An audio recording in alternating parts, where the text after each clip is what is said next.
从中国新疆往西北方向看，会发现有5个名字拗口的国家，分别是哈萨克斯坦、吉尔吉斯斯坦、塔吉克斯坦、乌兹别克斯坦、土库曼斯坦。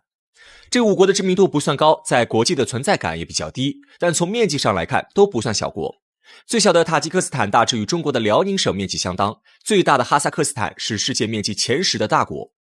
这5国的经济发展长期滞后，当周围的中国、印度、伊朗、俄罗斯都取得较为优异的经济成果时，独立30年的中亚5国的 GDP 总和仍低于我国的贵州省，这是怎么造成的呢？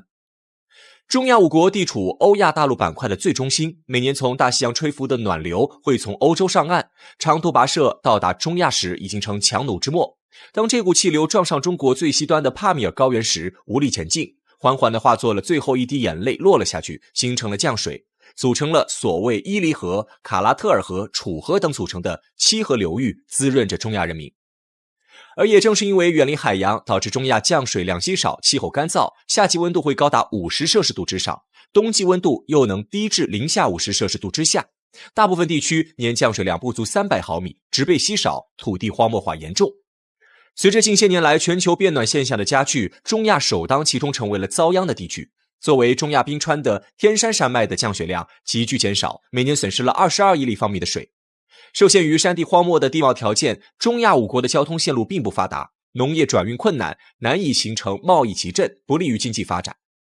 持续的高温和水土流失就像是中亚经济发展的慢性疾病。作为中亚地区最主要的重要产业之一的农业，终会在未来某一天迎来危机，那对民生状况将是一个极大的挑战。2021年的中亚异常高温导致了哈萨克斯坦麦吉斯套州大量牲畜死亡，楚河地区农产品损失严重，蔬菜价格暴涨。2022年12月，超过70%吉尔吉斯斯坦农民认为干旱冲击了当地农业的发展。塔吉克斯坦的水资源使用最令人担心， 92% 的用水量都用在了农业能源方面，而 58% 的人无法集中供水， 30% 供水网络无法发挥作用。水资源问题将会在接下来很长一段时间都还是中亚5国的重大难题之一，这不仅关乎到中亚的经济状况，更是地球生态文明的重大课题。简单回顾一下中亚地区的历史，这对我们了解中亚5国当今的困境相当重要。在历史上，中亚一直是4战之地。拿中国历史的时间线对比，从唐朝时期，这里曾是突厥汗国的一部分。在宋朝之后，突厥人先后建立了喀拉罕王朝、加兹尼王朝、塞尔柱王朝的领土，直到成吉思汗的铁蹄到来，这些领土都归了蒙古帝国的察合台汗国。突厥化的蒙古贵族铁木儿征战四方，建立了不可一世的铁木儿帝国，还曾企图过挥师东进，攻打明朝。可以说，在海洋文明称霸世界之前，中亚一直是大帝国必争之地。到了清朝时期，中原王朝与中亚地区最著名的交流，当属清朝与准噶尔、蒙古之间历经康雍乾3朝的战争了。直到乾隆朝才正式平定准噶尔蒙古。在乾隆皇帝沉溺于自己十全武功之时，悄然不知大清已不可逆转的衰落，北方的沙俄正在蠢蠢欲动，窥视着我国的领土。进入近代以后，沙俄攫取了中国巴尔喀什湖以东以南的大量土地，把这些地区与此前侵占波斯的中亚的领土加以整合，划分了诸多行省。在一战之后，苏联将此前的沙俄的各中亚行省并入了苏联，成为苏维埃联盟附属国之一。苏联对于中亚的影响是双面的，从文化方面来说，加入苏联之前，中亚几乎人人都是文盲。拿高材生哈萨克斯坦统计，虽然哈萨克人文化水平最高，那文盲率也才 8.1%。在加入苏联之后，各民族有了自己的文字，学习了文化，哈萨克斯坦的大学生数量直接多了 22.2 倍。1979年的时候，在哈几乎找不到文盲了。据1985年统计，哈萨克斯坦的大学生比例达到了1/171%。经济方面，苏联的社会主义工业化发展带动着贫穷落后的中亚地区迅速发展。在德国入侵苏联之前，乌兹别克斯坦上升了6倍，哈萨克斯坦工业产值计划上升了19倍。在勋总时代，哈萨克斯坦的原油产量达到了苏联的第2，钢煤达到了苏联第3。但苏联带来的消极影响也是非常明显的。苏联为了加速对中亚地区的开发，曾3次大规模的向中亚进行移民，这些移民大多数都是俄罗斯民族。尽管移民极大地促进了中亚的集体农业化、工业化的进程，但是也不可避免地带来了民族矛盾。移民之后，俄罗斯人主要集中在城市，而中亚则主要生活在农村。依旧拿哈萨克斯坦举例子，哈萨克斯坦的城市中，俄罗斯人占3%，哈萨克人还不到1/5。仅从俄罗斯族哈萨克斯坦的分布中可以看到 77% 的人在哈的城市， 23% 的人在农村。每1万个俄罗斯人中有1163个人从事工程技术等干脑力活的，哈萨克族才837人。城市中的俄罗斯人在很大程度上挤压了中亚人民的就业岗位，其他民族只能生活在农村，做一些技术含量较低的活。这里的原因既有俄罗斯人要比苏联人文化技术水平更高的原因，还有一部分原因是俄罗斯民族的大俄罗斯主义作祟，连斯大林自己都说俄罗斯人是最杰出的民族，这就成了苏联埋给中亚地区的第一颗雷。第二颗雷就是要归因于苏联的经济体制。苏联实行的是计划经济，在这一体制之下，每个地区都有固定的劳动分工，比如乌兹别克斯坦主要负责开采黄金和石油天然气，塔吉克斯坦主要负责种植棉花，哈萨克斯坦负责粮食和有色金属原料。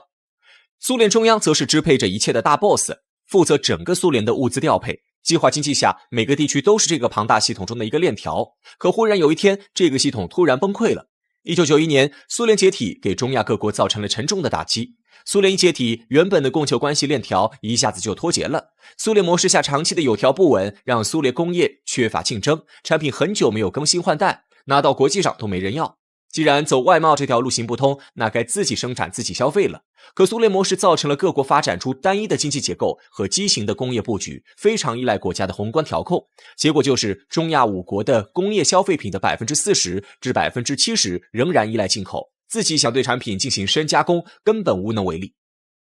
经济面临崩溃的风险时，哈萨克斯坦病急乱投医，选择了跟叶利钦学休克疗法，把国人给整不会了。5年里 GDP 掉下去 24.5%。随后通货膨胀开始在各国出现，以1993年最为夸张，乌兹别克斯坦的 534% 是最少的，塔吉克斯坦 2195%， 土库曼斯坦达到了惊人的 3102%。 就在这时，此前埋下的第一颗雷忽然被引爆了。在苏联解体后，民族主义思想滋生，在文化上中亚各国抛弃了俄语的主导地位，减少俄文学校、俄文报刊等等。1996年，哈萨克斯坦政府用行政手段强制人们在正式场合使用本族语言，以达到去俄罗斯化的目的。排俄情绪在中亚各国中蔓延，关于劳务移民问题、双重国籍问题等，俄罗斯与中亚各国纠纷不断。此外，在中亚国家内部也有纠纷，典型的就是2000年乌兹别克斯坦和哈萨克斯坦关于南部哈萨克斯州产生了矛盾，塔吉克斯坦和乌兹别克斯坦关于萨马尔罕等地边界也有分歧。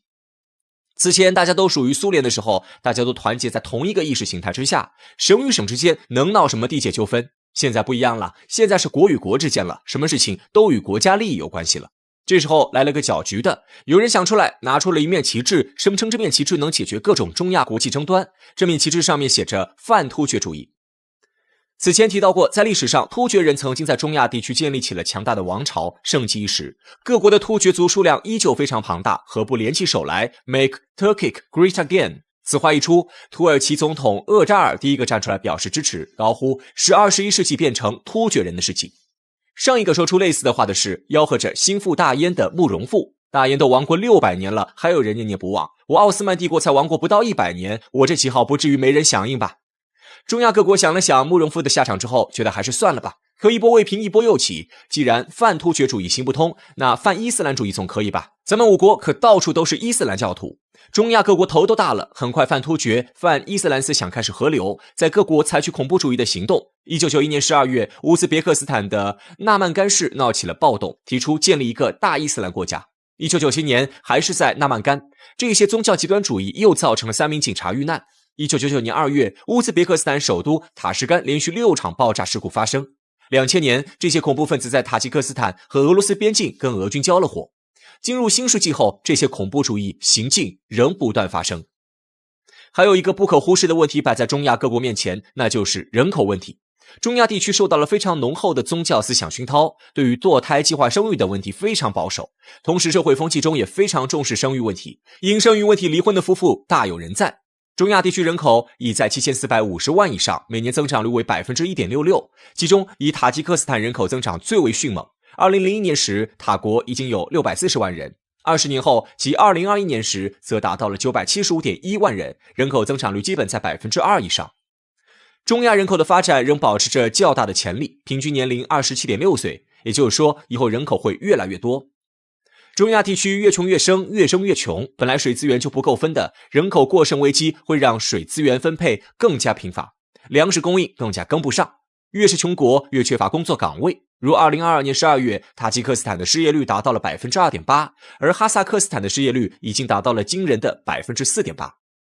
如何将人口资源转化为劳动力资源，中亚5国还是需要学习中国。中国作为世界上最大的发展中国家，能实现和平崛起，几乎把能趟到的雷完美避开了，交了一份完美的答卷。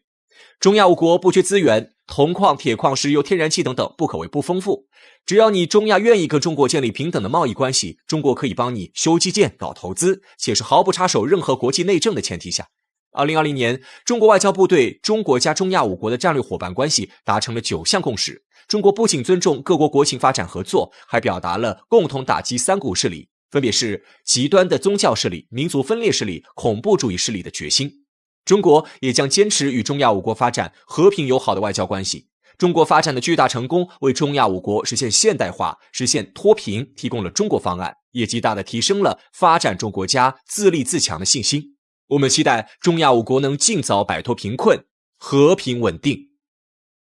36省的简称省会：黑龙江省，简称黑；省会哈尔滨；吉林省，简称吉；省会长春；辽宁省，简称辽；省会沈阳；河北省，简称冀；省会石家庄；甘肃省，简称甘；省会兰州；青海省，简称青；省会西宁；陕西省，简称陕；省会西安；河南省，简称豫；省会郑州；山东省，简称鲁；省会济南；山西省，简称晋；省会太原；安徽省，简称皖；省会合肥；湖北省，简称鄂；省会武汉；湖南省，简称湘；省会长沙；江苏省，简称苏；省会南京；四川省，简称川；省会成都；贵州省，简称黔；省会贵阳；云南省，简称滇；省会昆明；浙江省，简称浙；省会杭州；江西省，简称赣；省会南昌；广东省，简称粤；省会广州；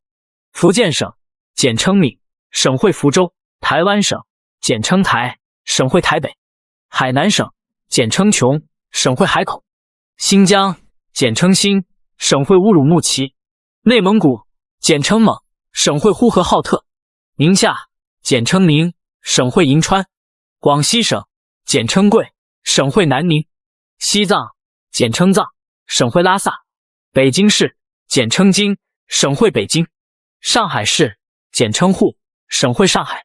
天津市，简称津；省会天津；重庆市，简称渝；